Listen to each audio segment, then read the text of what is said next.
Can you set the record straight for people, the difference between hemp and cannabis? At the top you have cannabis, which is the genus. Hemp and marijuana are basically both cannabis. What separates them is the amount of THC. Indicas and sativas, these are like the subspecies. Yeah, exactly. So many mocktail, sober, curious people that listen to the podcast are people that gave up drinking, they feel better, but they want that unwinding, they want that ritual, they want that social aspect of it. Talk about the seltzers. Yeah, so we originally developed them for... James, Nicola, welcome to the podcast. Thank you for having us. Thank you so much for having us, yeah. Yeah, so you thought what was going to be a short trek from Bedford, New York to southwestern Pennsylvania. Pennsylvania, funny state. Until you're in it, you don't know how... It's big. Huge. Yeah. And we drove for 7 hours, I think. It's very nice drive. Beautiful. Fortunately. Yeah, a lot of A countryside. beautiful day. Yeah, it was great. Good day to be in an air-conditioned Yes. car, actually, given the heat. It's a little warm at the moment, yeah. Yeah, for sure. Okay, so how did two Brits make it to Bedford, New York? You have a very colorful journey in my research and meeting you guys and getting... So you were in the media space. You worked in you were a DJ way back, right? I was a DJ years ago in London. Yeah, used to play in clubs. What was that like? Great. I mean, not great for my health. Yeah, not surprisingly. Yeah. That kind of environment can be quite destructive. So I love playing music. I love house music. So yeah, it was amazing for me. I grew up in the rave generation in the early 90s, the sort of combination of house music and quite ecstasy, ultimately. So it was a great place to grow up. And then I sort of continued and sort of made a sort of part-time career of it. I was working full-time at a record company as well. And then Thursday through Saturday, Sunday, I would be DJing in clubs and parties. And the UK in the 90s for house music was like the epicenter, right? I mean, that's where it all happened. It all happened, yeah. And what the irony was, of course, most of it was born here in the US, in Chicago and Detroit and New York. But it didn't take off like it did in the UK. No. It's still a big thing in the UK. It's still a big thing in the UK. It's bigger than ever, actually. It's really great to see. I still DJ at parties. In fact, I DJ at the weekend with a friend at a party, which is great.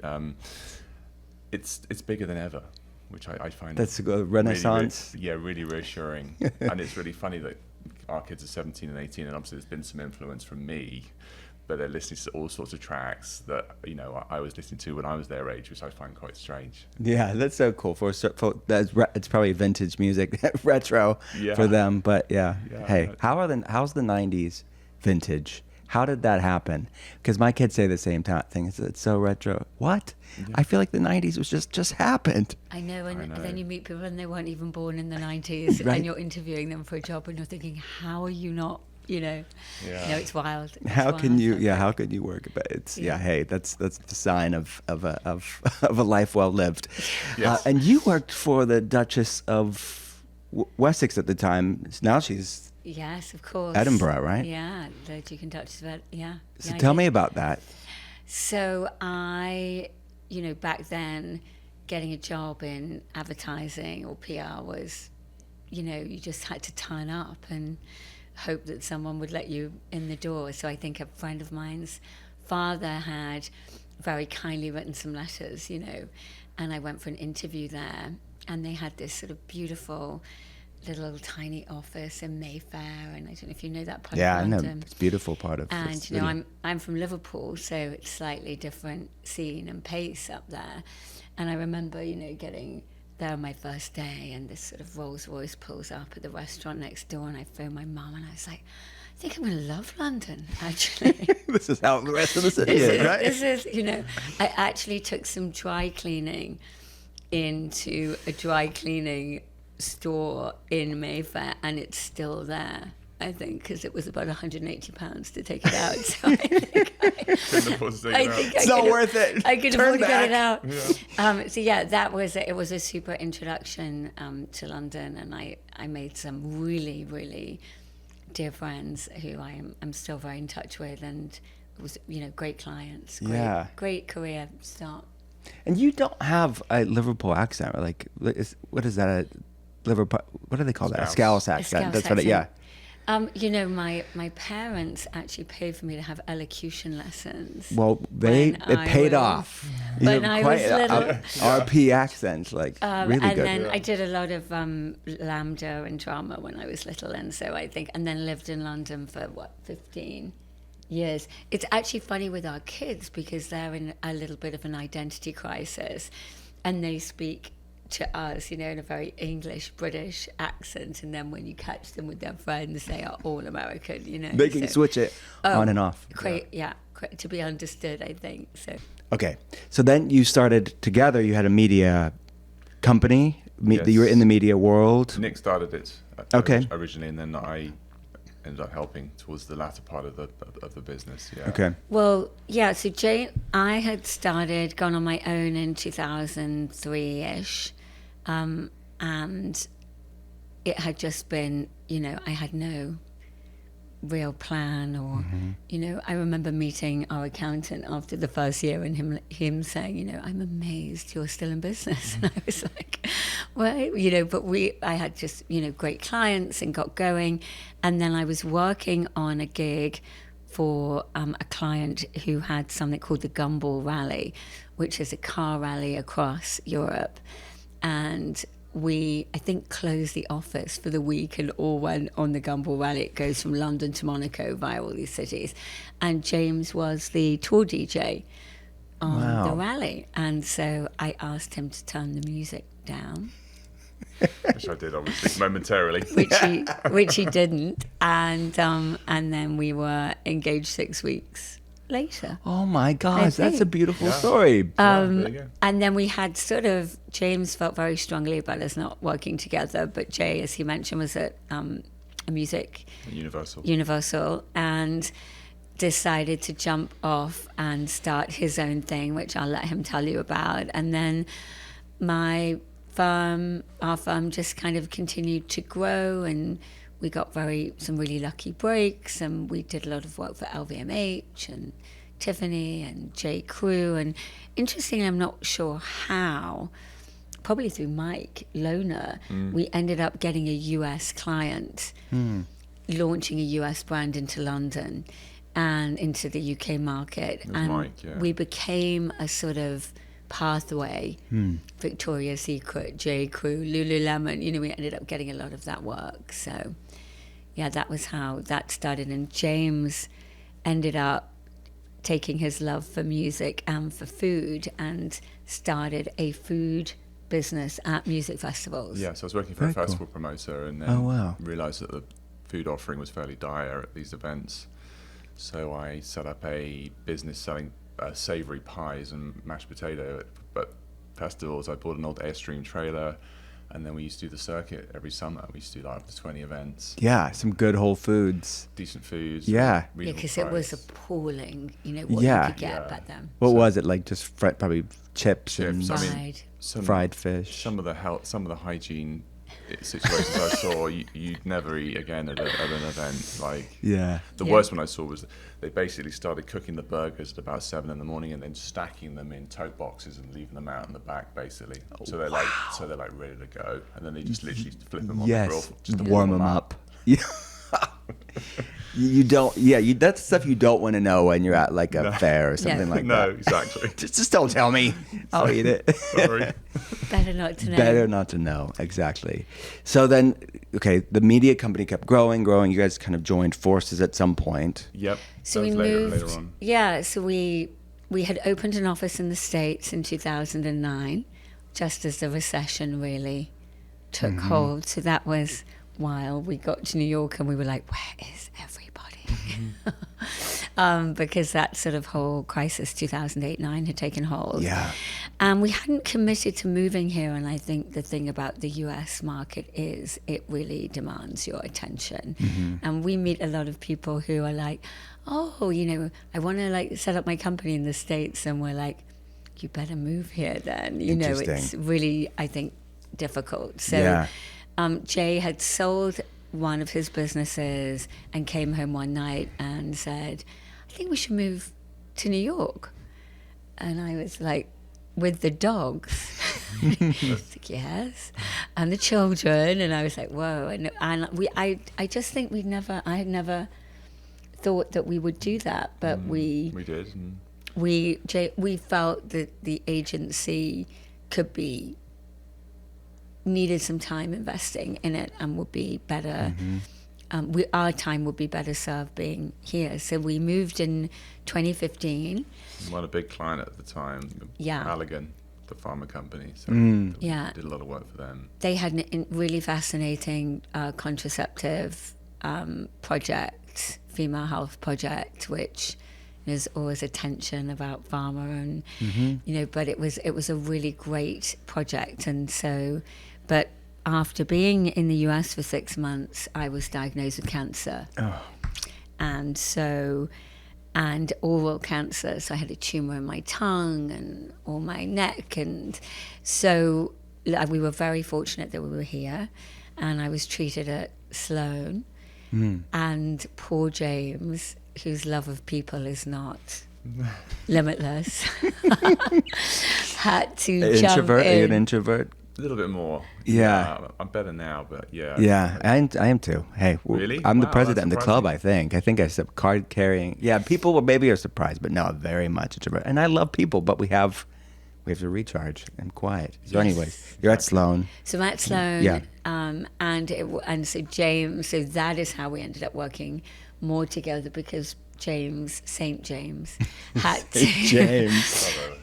to jump in and run that company, which was by then a couple of hundred people, and it was a handful, and led to the events ultimately, which was why we would end up selling it. But it actually is really interesting because it was during that time that James started using CBD for the first time in that kind of moment to help with anxiety. And we'd had the opportunity to invest in a friend's cannabis brand in California very early on. A couple of guys called Clement and Scott, they set up a brand called Bebo very early on in California, and it did very well, luckily. And it just sort of piqued my interest. And then I started using CBD. I think we bought it first in a health store on used to in be West locked Hollywood. away in a little cupboard. Yeah, this was like get it, like pre-2018 Farm Bill, so it was still effectively, I think, not illegal, but kind of grey. And I started using it. I was like, wow, this stuff's amazing. Because historically, CBD has been bred out of marijuana because it acts as an antagonist to THC. So what they generally want is maximum THC. That's all changed now, of course. Yes. Yeah, I love that way that you said it, like bred out, like 'cause the goal was high THC at all costs. That's it. And I'm going to get into this today with the different sort of strains and the different compounds. There's so many things that people misunderstand about this conversation. Yeah. So you had this sort of introduction of CBD. It really helped you at the time. Very calming. I would take it in the morning post-workout, and I just find that it really kind of just settled me down. Yeah. At a very... Which is obviously very good at doing. Yeah. At a very intense... we had 2 young children. And I'm sort living of in incapacitated. Right. How was your journey? I mean, what was your recovery like? You're obviously here and healthy today. Touch wood. Yeah.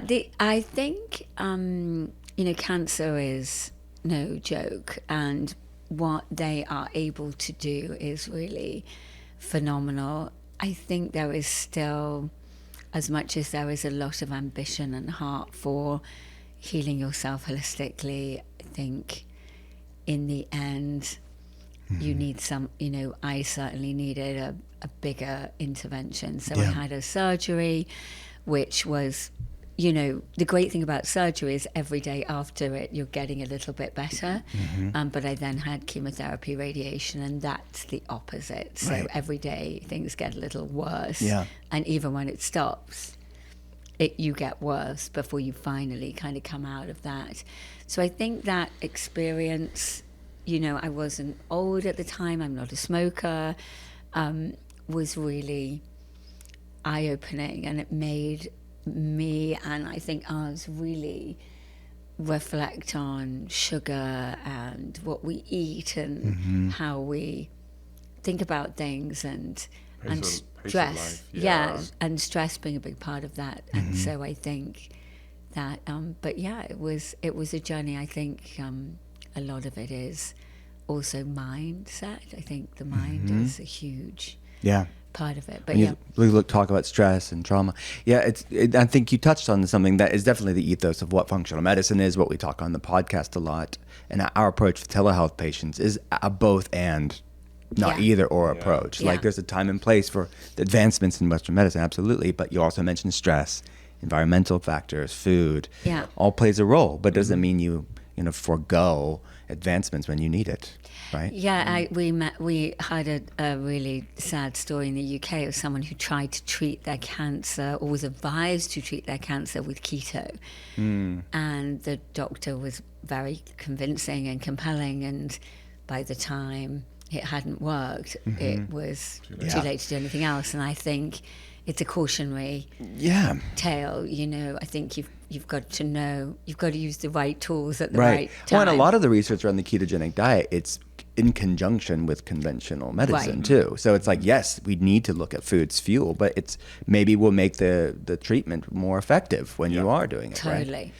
Yeah. I'm glad that we talked about this today to kind of raise people's awareness on it. And there is what's your most effective option that causes the least amount of side effects? And it's oftentimes with something like cancer, it's going to be a bit of both. And some people, it's going to be maybe more alternative or functional medicine complementary and less conventional, depending on when they catch it and the type of cancer.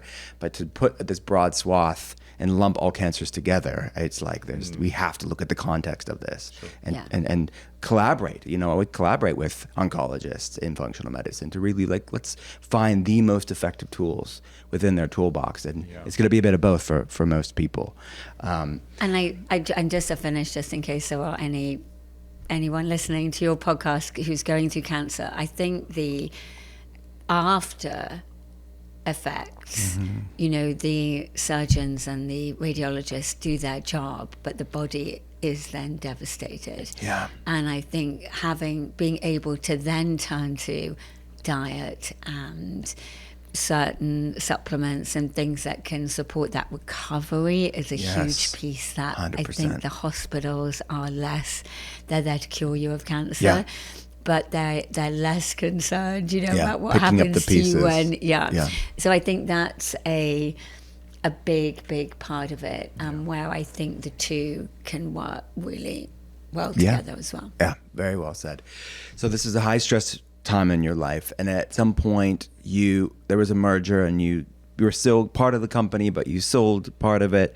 And in preparation for our conversation, there were some wild stories that you guys have been public about, but I'd love to talk to you about it, because the merger it maybe looked good on the surface, but once you were in it, there were some problems very quickly. So we decided, we had not been thinking about selling the company, although we had been approached, and over the years it had not been the right thing. And we were approached by a friend who had sold his company to this particular group, and you never know until you're in it. And it was a great learning experience. I would say we learned a lot. There are things we could have done differently, but I think we roll in a certain way, and when you sell your company, it's really no longer your company and no longer your decision. And I think we had a bit of a hard time with that, and we felt quite compromised. And so we actually wrote to the parent company and we said, I think we've made a mistake, and we're maybe ethically and morally not aligned on the same page, and perhaps we can put things back as they were. And they fired us. Oh, wow. Spectacularly, and accused us of all sorts of things which would prove to be, not true. But we also took some advice, and, we ended up putting our British company into administration, and that just created this enormous warfare, which was unnecessary. Kind of like taking a gun to a knife fight, and not perhaps something we would recommend doing. But you I think when you're very emotional, and you're looking for any way in which to salvage things. Save it, yeah. Yeah, and protect, yeah. you know, and I'm you know, super. It's very sad. You know, it took 15 years to build and 3 years to. I think they took it out of business in 3 years. So Oh it's my gosh. Yeah, it's gone. it's quite a Wow. feat to. A very successful business. Yeah. to They unpack managed to it. decimate it in 3 years. Yeah. Wow. So, They just and- didn't know what they were getting into. I mean, you guys obviously knew the space, and you built this with time and attention and thoughtfulness. Yeah. I think it's a story well told, and I think you just have to find the right partners. You know, there can be partners that can help you scale your business and make it more successful, Yeah. and then there can be partners where there are communication Mm-hmm. issues, and you want to do things differently. And, Yeah. you know, I hear this with friends of mine that are founders in this space, right? The largest space. I hear this time and time again. It's like, Yeah. it looks good, but then they get screwed and they lose control of their company. Yeah. Greg, do you know Greg Grenfew with Beauty Counter? Yes, of course. It Oh, happened yes. to her. yeah. So many people. Yeah. Where it's like this is their baby, Yep. and then their baby gets, taken and destroyed through this whole Yeah. process. She's back there now, right? She's picking up the pieces and she's starting over in many ways. Yeah. But yeah, she had yeah, it's a tough one, because in theory, you know, joining a group, having access to more resources, like there's a lot of it that makes sense, but the reality is different. And I think, you know, I'm glad we went on that journey. It would have been nicer to have a more elegant ending, but and it played out in a really kind of messy way, and you know, and I just feel bad for, you know, my colleagues that I worked with for many years. You know, they were the ones who took a real beating in that. Yeah. You know, but Yeah. Well, hey, it all worked out because you found this world of CBD. Stress, kind of a perfect segue, because you were I can't imagine the stress you were under, and you found this compound that was Yeah. really helpful. Fairly beneficial, yes. Yeah. So, well, all right. and yeah. actually we talk about this a lot, which is, you know, have we been a little bit more successful?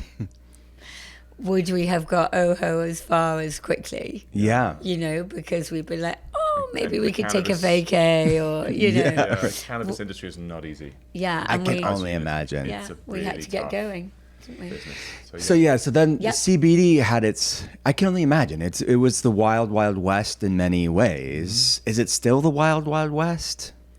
I think yes, there are still some crummy products out there, to be honest. But what I found, the sort of top products are now funneled up, and they've survived, and the top brands. And now there are some very good brands out there, including ourselves. Yeah. Selling. And you've done the work, not just put CBD on a label. You're really looking at the effectiveness and the bioavailability. From day one, that was what we were looking for. We were looking for something that you could actually feel and that was beneficial. I Yeah. didn't want to have a supplement, you know, that I was just like, what's it doing? Right. You could- What's the point of taking it? Straight away, we made a very potent, our first product that we launched in 2020 Yeah. was an oil with 2,500 milligrams of CBD in it, and probably about 70 or 80 milligrams of THC, because we realized that we wanted to make what's called a full spectrum product. Yeah. We didn't want something that just had CBD in isolation.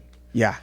Well, let's talk about that. So, breaking down the plant science of it, the medicinal aspects of it, can you set the record straight for people, the difference between hemp and cannabis? Because there's a conflation of the two, and let's start there with the plant and then go into the compounds. Sure. So at the top you have cannabis, which is the genus. Hemp and marijuana are basically both cannabis. What separates them is the amount of THC.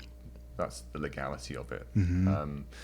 And then within hemp and cannabis, you have hundreds of different strains. Hemp and marijuana. Hemp and marijuana. Sorry. Even I'm getting confused. The hemp and marijuana both have tons of over 100 different compounds. Yep, and minor cannabinoids. Yeah. And terpenes.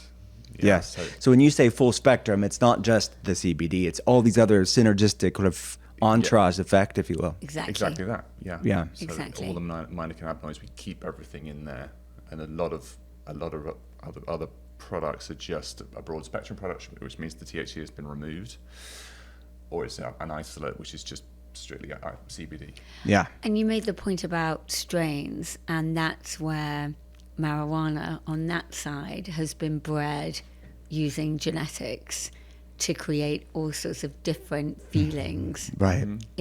from smoking.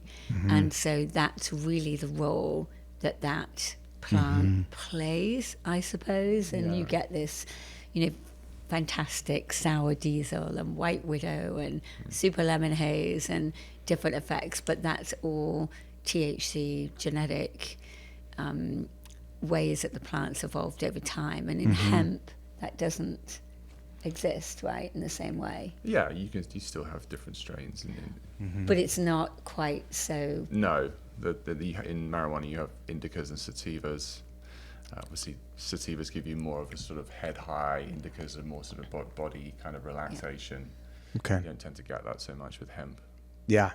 Yeah. So what you said, indicas and sativas, these are like the subspecies? Yeah. Yeah. Exactly. Okay. Got it. So different strains will be sativas, like a super lemon haze, for example, will be... Great names. Yes. Super lemon haze. Yeah. The names are fabulous. The names are It fabulous. smells very citrusy. I think it's brilliant. Oh, interesting. Yeah.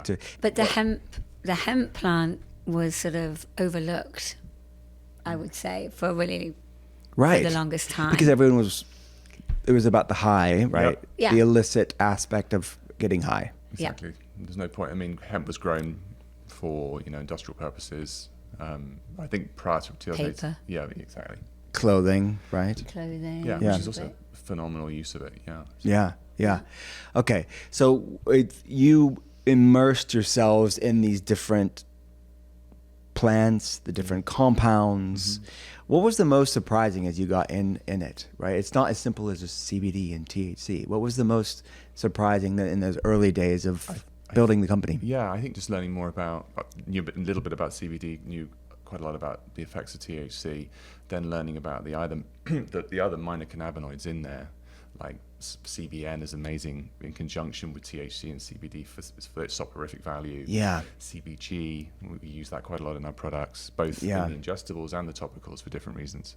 Got it. Learning, all So about the plant. what do these different, you mentioned these few compounds, and we love acronyms, right? Everything in health sciences has an acronym, but to make it easy. But what are the general effects of these compounds on the human body? And maybe if you could tie it into our own endocannabinoid system, our own ECS, and how the interplay between the two, because they all intertwine ultimately to sort of bring you into a state of homeostasis and work with. And we have this system, this ECS endocannabinoid system in our body, which we have always had. It's amazing. And these compounds work upon our own system. Correct. Yeah. And the gut is rich with these CB1 receptors. The brain is right. So I have seen when we look at genetics for our telehealth patients, and we, of course, tons of epigenetic factors too, but different methylation, detox, HLA, but also endocannabinoid gene variants that makes, and researchers have shown that people that have different inflammatory problems have different genetic variants to in the ECS that can impact things like inflammation. So if their body's not utilizing these compounds, the body's not as good at regulating inflammation, which is why people that have inflammation respond so well to these compounds, because it's modulating what their body's not that as good at doing on its own. Yeah, it's on a cellular level. Yep. And that makes it impactful. And I think maybe to take a quick step back, when the Farm Bill was passed in 2018, essentially making hemp federally legal, it created the opportunity for these cannabinoids to be more widely available to people than they have been previously. And so that really exploded the category. Right. In the good and the bad. There were CBD in your leggings, which doesn't do anything, and as James rightly pointed out, CBD bath bomb and CBD, I remember going to the early CBD show at the Javits Center in New York in 2020, and I was like, what is this? CBD everything. CBD everything. Everything. So it sort of ushered in this new era, but I think consumers got a little Must have, yeah. Like disillusioned to what? Yeah. Yeah, does it really do anything? I'm not really, Yeah, it's not helping me when I put my leggings on. Like, why? I don't feel more what relaxed. is going on? Exactly.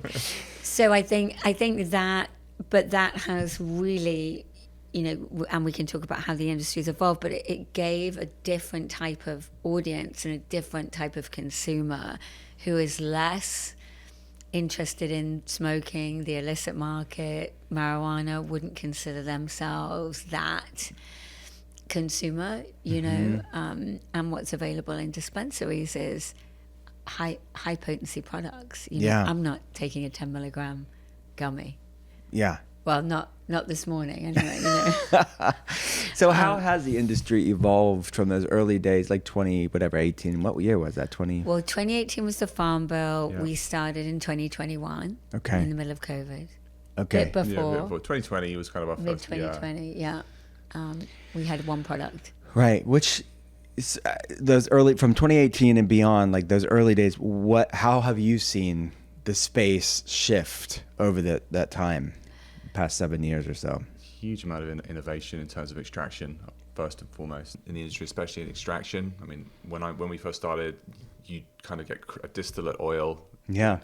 Originally, and now we are seeing these incredible kind of water-soluble emulsions that we're now using in our beverages, which have incredible kind of efficacy, and the onset is so fast. We've gone from, like, you used to take a gummy. Do you remember when it'd be like 45 minutes? It'd be like nothing's happening. I'll take another one, and they're like, oh God, I should have done that. And now the onset's like 5 minutes. Got it. Which is exactly what people would expect. They want to feel better faster, state change faster. Yep. And you can titrate accordingly because the distance between cause and effect is lessened. Yes. And I think that has ushered in new formats. So less smoking, more, you can use the compounds found in hemp the same way that you can use the compounds that are found in marijuana. So smoking hemp, not so fun, but you can still extract THC, CBD. And so I would say the other major shift is bringing this huge, we've had, I think, macro trends, people not drinking, people really starting to come to terms with their limits on alcohol and how it makes them feel. And I think we're learning a lot about what is not maybe as good about alcohol as we might. And I still love to have a glass of wine, but this, in moderation, I think. This is the first time that alcohol's had an alternative, really, in terms of an active ingredient. Right. And I love what you all are doing for many different reasons. Because look, just to be clear, if you didn't get this by now, CBD is not psychoactive. It's calming. It's modulating. It kind of brings that homeostasis. It is psychoactive. I mean, it Okay. It's not intoxicating. It's not hallucinogenic. No, It's not. it's not. Yeah. Yes, you're right. Sorry. The better way of saying it's not. It is psychoactive. I mean, it works on the nervous system, but it's not going to make you high. No.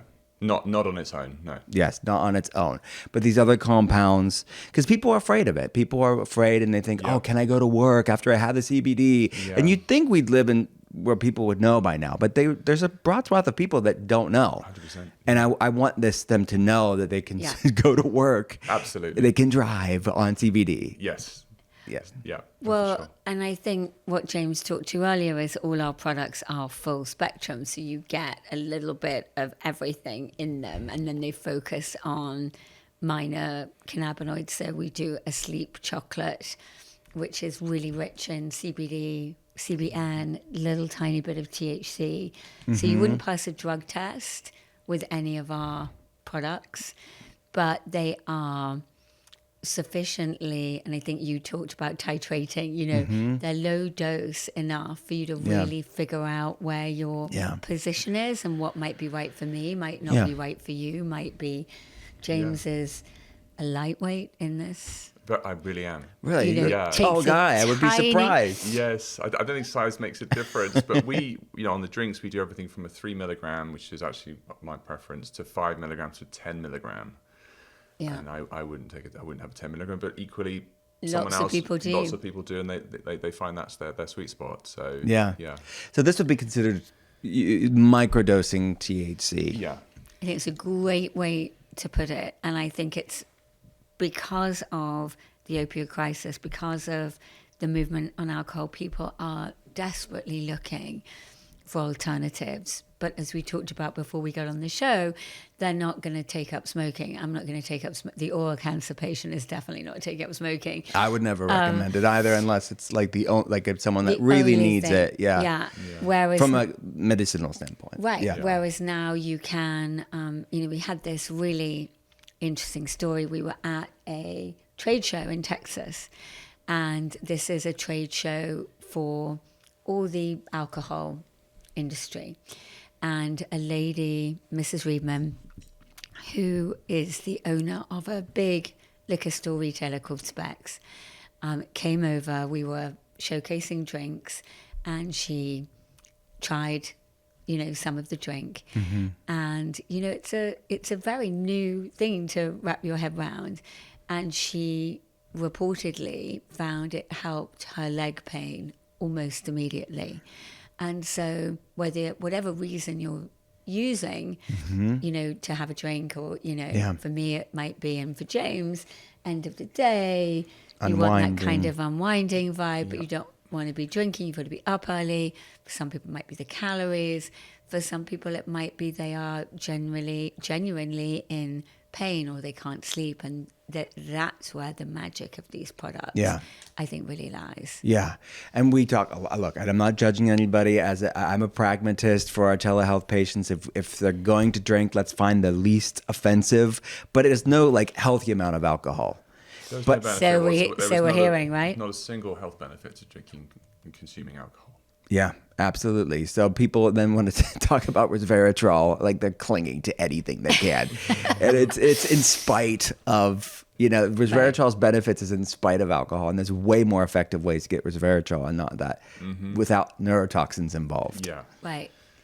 And I think just seeing this, when you talk about the biggest changes, I feel like just seeing this sort of consumer who would probably will never set foot in a dispensary, is probably never going to smoke weed, is sort of coming to this product. And we see it every day. And I think there's a critical role for dispensaries, for people who need pain. higher dose, pain, certain straight, Yeah, looking for something very specific. It's a fantastic industry, but I think there is a huge world of consumers who, as adults, should have access, easy access to a low dose. Safe product, Yeah.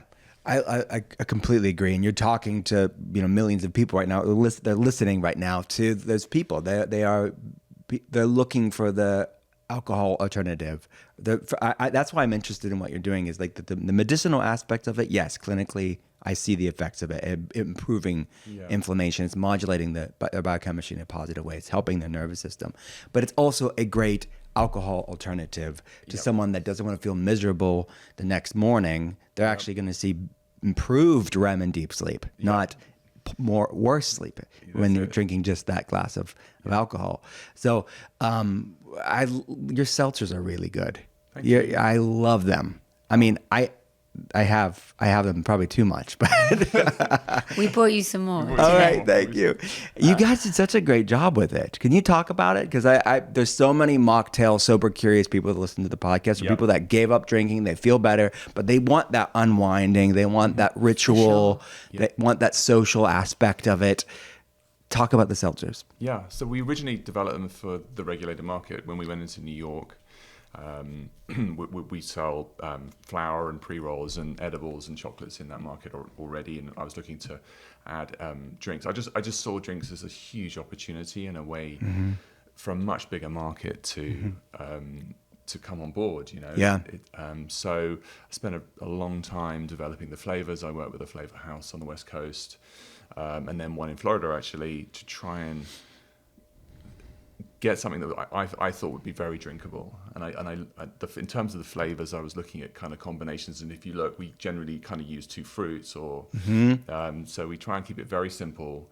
A lot of other brands are doing margaritas and all sorts of other things, which I think there's a market for, but we wanted to keep it very straightforward. I think the biggest opportunity is in seltzers. Yeah. So yeah, I'm basically trying to keep it very straightforward, like 5 ingredients. And then we have an incredible extraction partner in Colorado who we work with, who's actually very small. There's 2 very big extraction companies who make up probably 80% of the market, who are great. But we work with this very small extraction partner in Colorado who are amazing. They also work with us on our edibles as well. And I think that's a big part of it. It's a really quality product. Yeah. And it's also, again, a full spectrum emulsion rather than a lot of other. Not just THC. Not just THC. Everything. And what you find it quite often is with some drinks is the THC has been artificially sourced from CBD through process. So we wanted to try and keep it as natural as possible. Yeah. So our product is a naturally derived THC, Yeah. D9 THC. Okay. Yes, Delta 9. Can you talk about that? Because people may see it or they hear it, but I'd love to educate people on what Delta 9 is. Gosh, I don't know. Well, Delta 9 is just the naturally occurring THC compound in hemp. Yeah. So it's not artificial Or cannabis, but but they call it for the hemp plant specifically, I believe. That's the THC that you always kind of think of when you think of cannabis. And then you have what's called D8, but they're all kind of synthetics, and they're derived from process basically. So they're not naturally reoccurring. Got it. Interesting. Because of the genetically modified, or what do they do? Or just I'm not sure the process, but they're basically sourced originally from CBD, I believe. Yeah. So they're all like somehow manipulated genetically. Or, through an extraction process. But Delta 9 is the naturally occurring source. That is correct. Yeah, that's got it. The naturally occurring. Yeah. And I think the other thing that James did brilliantly in the drinks, and you'll see. We talked about you being in London and thinking, that I smelt weed everywhere, and I thought it has to be legal here. We have, slightly differing opinions. I don't like the smell of weed per se at all. I love it. I love the complexities. See? Okay. Yeah. I said slight difference, but actually it's a massive difference. I like the funk. What can I say? It's that DJ years, just like indelible. Yes. Kicking in. Yeah. But I think I'm not sure people want to drink weed, and I think if you want to be in the drinks business, taste is everything. And so there's been a little bit of effect first.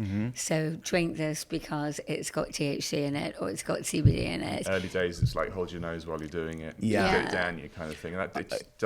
You would never. I mean, when I'm having the seltzers, it's just a nice effervescent seltzer bubbly drink. Yeah. Exactly. Yeah. Exactly. Yeah. And that's I think that's the real, focusing, and with all our products, whether it's the chocolate or the creams or the balms, like taste and experience and smell. Yeah, and that is the thing, really is that I critical. feel the effect, it tastes amazing. It's a nice ritual, but the effect is within a couple minutes.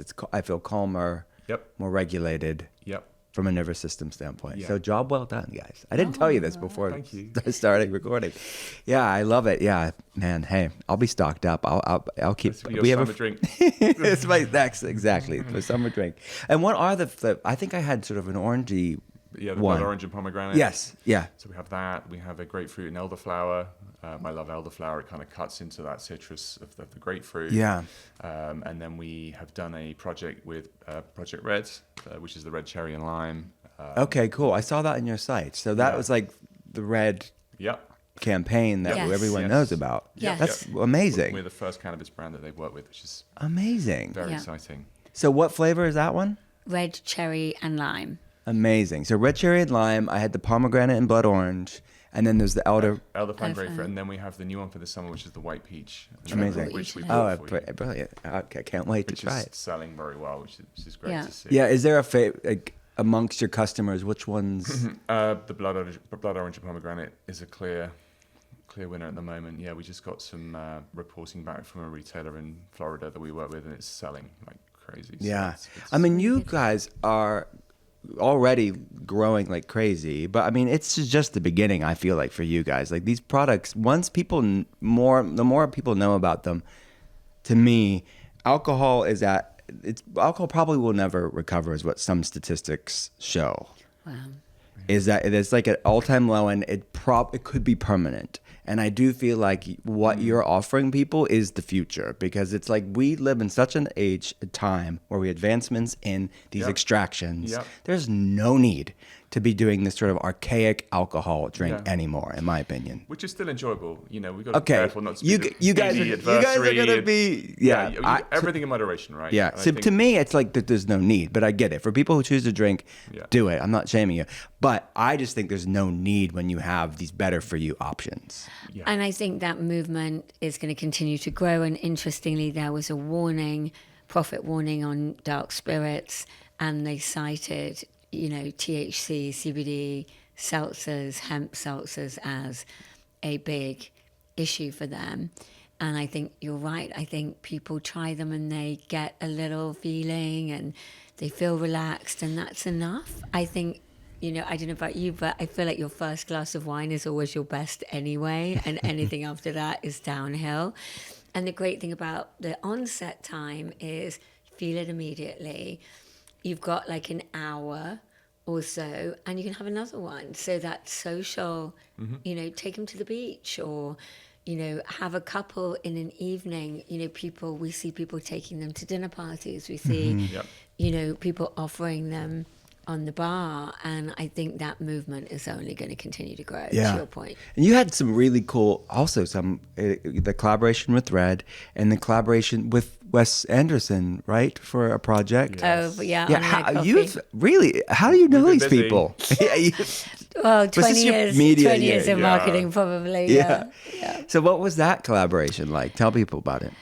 So when we opened our store in Bedford, which we have now a flagship store in the old fire station. But before that, we had a tiny store that we opened in COVID, really as an office. We then put a little retail at the front. But Bedford is a very, very, very quiet town. And so no one came in, to the shop. And I would stand there on a Sunday waiting for waiting for the door to creak on open. FaceTime with my mom, and maybe one person would come in, and and so I begged James, obviously with his background in catering, and there wasn't really good coffee, and obviously being in the city, we get a lot of good coffee. So I begged Jay to set up a little sub coffee brand. And coffee brand. I have a very good friend of mine who's Colombian, and through his network, he knows a number of farms in Colombia that we work with directly. So single origin, it's roasted on the farm, and we get it within 5 days, because Colombia has a sort of arrangement with DHL where you can ship direct, at a discounted rate. So that's cool. We now import our own coffee from Colombia. And we put it in the shop, and then people started coming into the shop for coffee, and then they'd be like, oh, what is this? Is this marijuana? Am I going to get arrested? I think I like it. What is this? The coffee? Is this, but the coffee sort of was a great way to, build community around our store and around the company, and we still do it today, just on a much bigger scale. And so Wes Anderson had a movie out called The French Dispatch, and in the movie there's a cafe called Sans Cafe, I think. Café de la Sans. And anyway, it's in the movie. They wanted a coffee partner, and a friend of ours reached out and said, don't you guys have like coffee? And we're like, yeah, we could maybe do a French roast for the French. And so that's how that came about. Very cool. Yeah. We did a pop-up coffee store on Bleecker. Yeah. Bleecker Street. Yeah. And served about 15,000 cups of coffee in a week. It was nuts.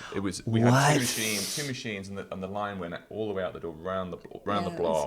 Like, it was crazy. Yeah, and when the movie released, it was part of that sort of launch. That's so exactly. cool. It's part of the activation for the Yeah.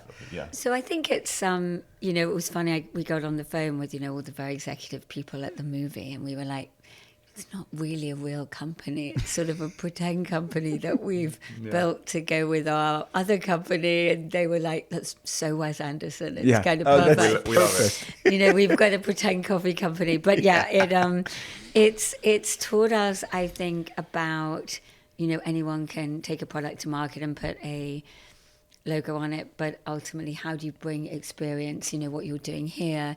You're practicing, you're advising, and I think a lot of products, certainly in that .com era, fall short of really connecting with consumers. And so coffee's been a really good way for us to kind of, break down that barrier. Can I try? And that's why we keep our creams and our chocolate, because you might not be ready today to jump into a THC seltzer, but if you've tried our sleep chocolate and it's been really helpful for you, or you've tried the recovery balm because you've got a sore knee, then it all sort of builds trust, which I think for this category, it's so important. Trust and education is Yes, everything. trust education. So the balm, you mentioned the recovery balm, the sleep chocolate, those are just full spectrum hemp. There's no THC in those. There is. It's THC in everything. Okay, the THC. Can you talk about the mount differences, I guess, between them so people can know? So the chocolate, for example, there's 8 squares on the bar. There's probably 1 milligram of THC in one piece. So you're not really going to feel it, but what it will help, it'll just help with that entourage effect with the CBD and the CBN. Yeah. And what I hear from people time and time again and this is probably a lot of people that listen to the podcast, is that they've tried other CBD products on their own in the past, and they say, well, maybe I noticed a little bit, or I didn't notice at all.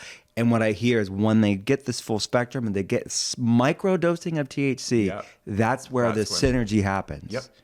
That's the needle mover for people. It really supercharges those other cannabinoids, and we would say in like layman's terms, it's really boosting the effect of them. Yeah. Whereas without it, you're losing the kind of core component. Don't be scared of it. Don't be scared of it. We're talking about microdosing. You're not like going to be a pothead. This is just these compounds that is that entourage. Yep. Or I think of, I'm dating myself too, but I don't know, in the UK, remember Captain Planet, the cartoon? Did you not have it there? I don't think so. Oh my gosh. This is all the Americans out there. There was Earth, Wind, Fire, Heart, and they made this blue superhero called synergy. Captain Planet. Yeah, without their powers together, they didn't have Captain Planet. I apologize for my elementary. That's a great way of putting it. You were a DJ in the early 90s. I was watching Captain Planet. Very different lifestyles, but I was a nerd. You were not, is my point. Yeah. You should see his record collection. That would give you nerd vibes, I think. Yeah, 100%. Yeah. But I think it's important to have Captain Planet. You need it. You need it all to make it work. And I think that's why people come back to the product versus I tried it and I'm not really sure. Getting that. Building we were that. Dead set on every product that we made. It would have a discernible effect and benefit to whoever was using it. Yeah. Well, because that's what will sell itself, right? Is that when they see the results, you don't need actually lots of flashy marketing. I mean, there's a time and place for it, but the results will speak for itself, and they keep coming back. Start with a good product. Product is everything. Product is king. Exactly, right? Because people could spend all the money on the nice, flashy marketing, but it's like, okay, it's a flash in the pan if it's not good quality product. Yeah.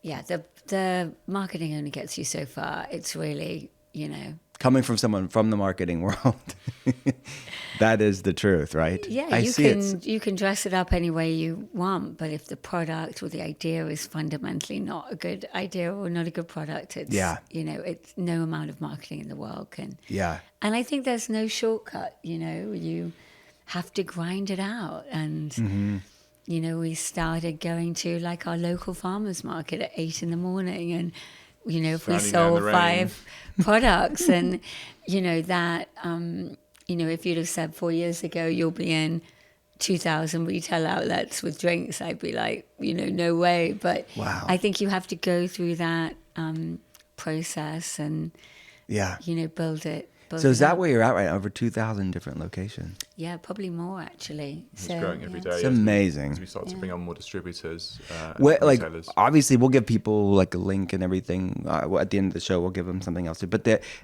where can people get them at this point? Like, where are they at in the real world? So in Texas, you can get them in Specs, which is a huge liquor store chain. 260 outlets. Who are really backing and have been real thought huge leaders. Advocates to it, yeah. And watching that kind of transition. So there, Total Wine, everywhere where they're able to sell hemp beverages. We are sold in New Jersey in all sorts of stores there, Connecticut, New York, yeah, everywhere. And then online, of course. That's where I would go online. Florida, ABC, Wine and Liquor. And Total. Okay. Nebraska. Yeah. Hey, shout out to Nebraska. Shout out to Nebraska. And I'm looking forward to it. I've never been to Nebraska. I'm excited to go. Nick's going to Tennessee today. Today. We're launching there. Yeah. And I think there's two parts to it. There are retail, grocery, and liquor stores, looking at everywhere you sort of see a high noon, like looking for a THC seltzer or non-alcoholic beverage is really expanding their footprint in store. Yeah. So you've got that kind of grocery retail. And then I think coming soon is bar, and being able to order this in a bar or a restaurant. I think we're not quite there and it's confusing for people, but I think that's golf clubs, huge. Yeah. Your golf game gets worse, apparently, if you get half cut on the way back. If you drink alcohol, but if you drink this, you're going to focus. Better golf, your score will improve. Yeah. Yes. So the different states with the different legalities, and someone's buying something with a microdose of THC, and I buy it online. Like, so where does that impact certain states or no? Should I talk to that quickly? Absolutely, yeah. So I think the hemp bill, the farm bill, made hemp federally legal, and that remains the case today. In that, you've seen an explosion in hemp products in all different categories, so clothing and CBD being a kind of big one. That hemp bill allowed what we would sort of view as sort of bad actors to come and make a 100 milligram gummy worm and sell it in a gas station. And of course, no one wants that. And so what the states have had to do is regulate this market, which inadvertently, there will always be people who want to push the boundaries. And so states have had to come to terms with, okay, what does this mean for our adult use recreational marijuana industry? What does it mean for kids that are at risk of going and getting who knows what from who knows where? And so how do we create a framework? And so some states are further along than others. So some have got no regulation, in which case people can sell what they want. Other states are looking at it carefully and saying, okay, what do we feel is sensible?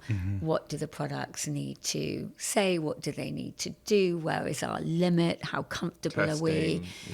You've got to be over 21. What environments can we put these products into where it's an over 21 environment, which is why liquor stores make sense. So, and I think ultimately consumers and THC are here to stay. Yeah. And I think that we're only right at the beginning of that movement. But there is a lot of push-pull, like probably crypto or Uber when it first started, when anything is new. There's a lot of push-pull. There are people who want it. There are people who don't want it. So this week, just yesterday, there was a ban that went through the Senate in Texas to ban all THC products in Texas. And the governor vetoed it yesterday in favor of sensible regulation. Amazing. And so well done to Governor Abbott for doing that. But it also just goes to show, the big thing was, we're pushing this back into the cartels. Like, this is not going to make our kids safer. Like, we have to get to a safe, good regulated. Bring it out into the light. 100%. And make it approachable. And, we want you to come into oHHo and have a pizza and grab a seltzer and it feel completely normal and not like, I can't tell my kid, we want it to feel very, very normal. So that's where the state landscape lies today. I mean, you may get one or two states that are outliers that sort of say, we're just not going to we're going to ban them, and there could be different motivations for that. But on the whole, I think we see a national guideline in the future. Great. I'm glad to hear that. Sorry, long answer, but just No, it for was your important. audience, I think it's important Yeah. that they... Yeah, absolutely. that And they know. I mean, Governor Abbott just recently also signed SB, I think 25. It's like good at putting labels for additives and foods. I don't know if you saw that recently. So Texas is leading the charge in, I would say, more health conscious ways. Yep. That's really amazing, I think. It's very encouraging. Yeah. And Florida are doing the same thing. Yeah, And Florida, they're being Texas. very strict about the additives and colorants that you can put into these products, which we're very pleased to see. Yeah. More. I want more of that, right? Yeah. No, really looking at the latest science, not this sort of old Yeah, and I think... cherry picked. I know you had RFK. I just think that entire, refined sugar and color, we don't use color. It's just, you don't need it. You don't need it. You don't need it. Less is more. People did, I mean, in the early days, when people would pour it into a glass and go, "Why isn't it orange?" I'm like, because it doesn't need to be orange.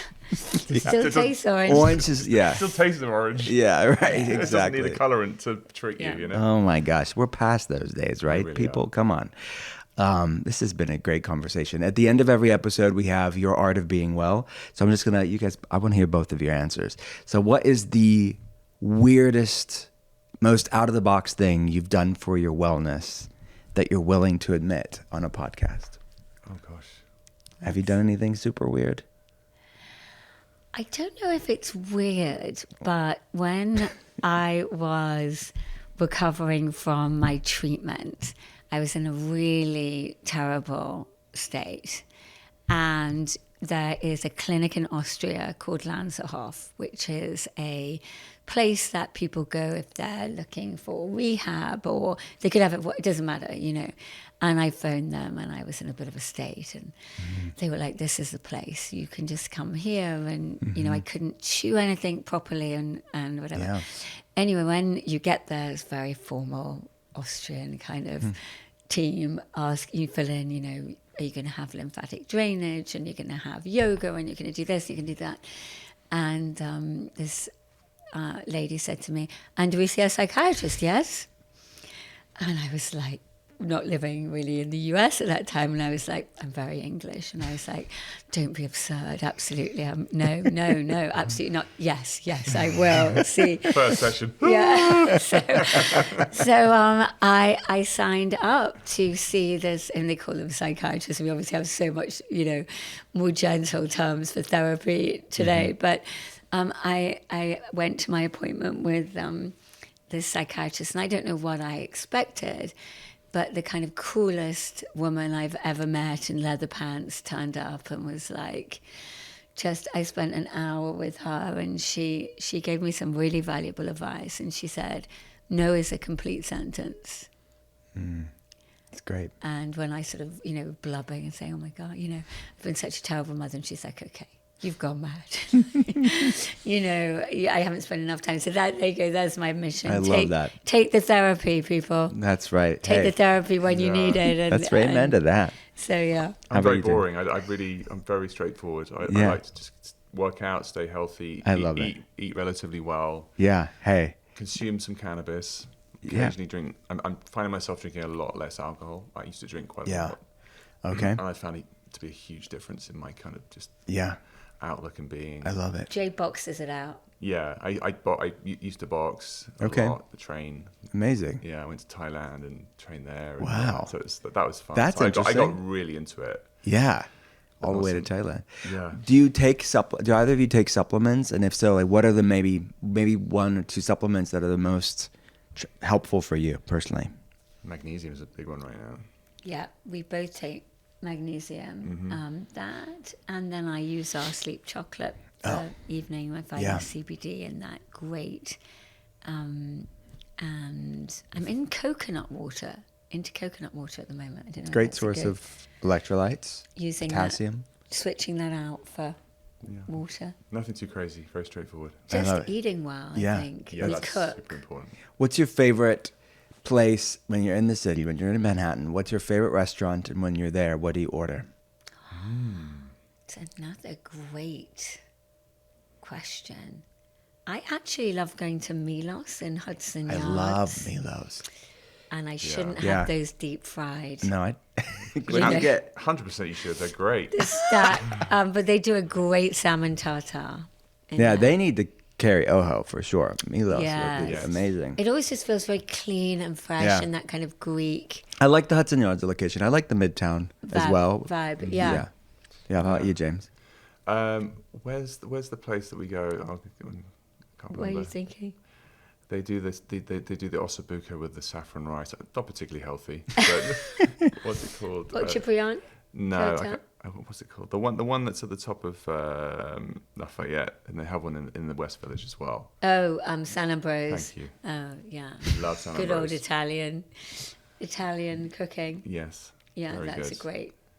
There's one in the West Village, which is super great. Yeah. And quiet. Yeah, That's love very that cool. one. Super good. Yeah. What's some place that you haven't been to, traveling wise, that's on your bucket list? Oh, so many Japan. places. Japan? Really want to go to Japan. Yeah. Yeah, I really want to go to India. Nick's been to India. I haven't been, and I really, really want to go. I think when we have a moment, when oHHo's a little less crazy, but I think you have to go there for a few weeks, and if you can, and really immerse yourself in The culture. the culture. South America is on our list. Yeah. We've actually been exploring the US because I feel like the US gets a bit of a hard time, but we went to Moab Oh, yeah. last year. California. And Yeah. it was fantastic. We're big mountain bikers. When the boys and I are Yeah. big mountain bikers, so that was incredible. Yeah. Yeah. What Colombia. was the most surprising place you've explored as English in America? What's like a place you visited in the United States that you thought, okay, Moab was one, maybe that's the answer. But I'd love any other place that you thought was off the beaten path that you liked. This is not off the beaten path at all, but I think if you haven't been to DC, Yeah. I was just blown away by the museums and the architecture Yeah. and the history, and Yeah.